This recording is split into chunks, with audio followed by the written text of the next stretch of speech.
Hi everybody, so this is a brief overview of the Starbucks case study. Essentially, it starts off with a summary of Starbucks' success. Starbucks currently has over 5,500 stores abroad and around 10,000 domestic stores. The reason for this is because of the business model that they have, which is essentially an expansion business model where they try and put out as many stores as they can to outbeat their competitors. Due to this expansion, it leads to cannibalization of their own stores at about 30%, according to the case study, and they must expand as much as they can to maintain their 10% growth a year, which is why they're starting to focus so much on expanding abroad, because the United States, as much as there is still room for a lot of stores, it's easier for Starbucks to try and move abroad than to just continue and maintain expansion within the US. Next in the case study, it talks about the struggles of entering new countries. It talks about the struggles of Japan and how they had to make new beverages and things like that.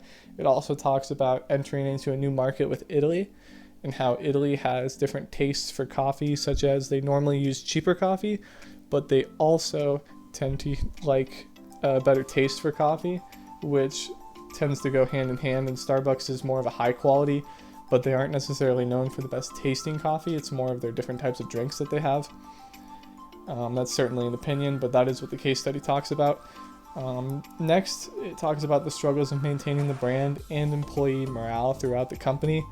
It's hard with having so many different stores all over the world to maintain the same kind of brand image and like cheery customers and cheery employees all throughout the stores.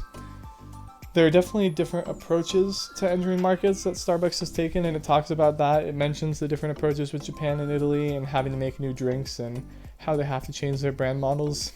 And it also talks about the struggles that they've had with like protests and different things going against the company, which goes hand in hand with their business model. So in addition to that, this is what brings us to talking about the importance of the international markets to Starbucks. Basically, the reason why they need the international market is because they've already saturated the US market. Starbucks depends on international trade for their expansion because they've expanded so much in the US already. So they have to do this in order to continue increasing profits and make further strides in their industry, and thus to make more money as a company. So they really, really need international markets for expansion.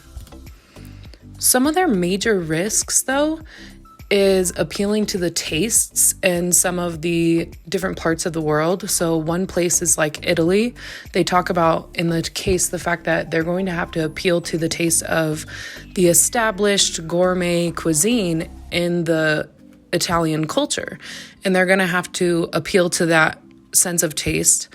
And Starbucks will have to step up their game from paper cups to food service and more of a inclusive dining experience to compete in the market.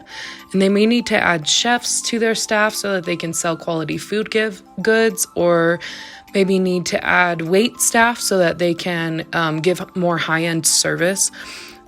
And in addition, another risk or a hard thing for them to work around, maybe needing to use historical architecture to get their store in the high traffic areas that they usually do.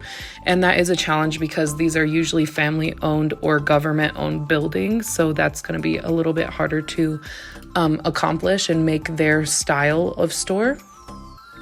And so basically that brings us right to the discussion question. So we wanted to ask the class, what are some controllable elements that Starbucks can use to their advantage when they are going global?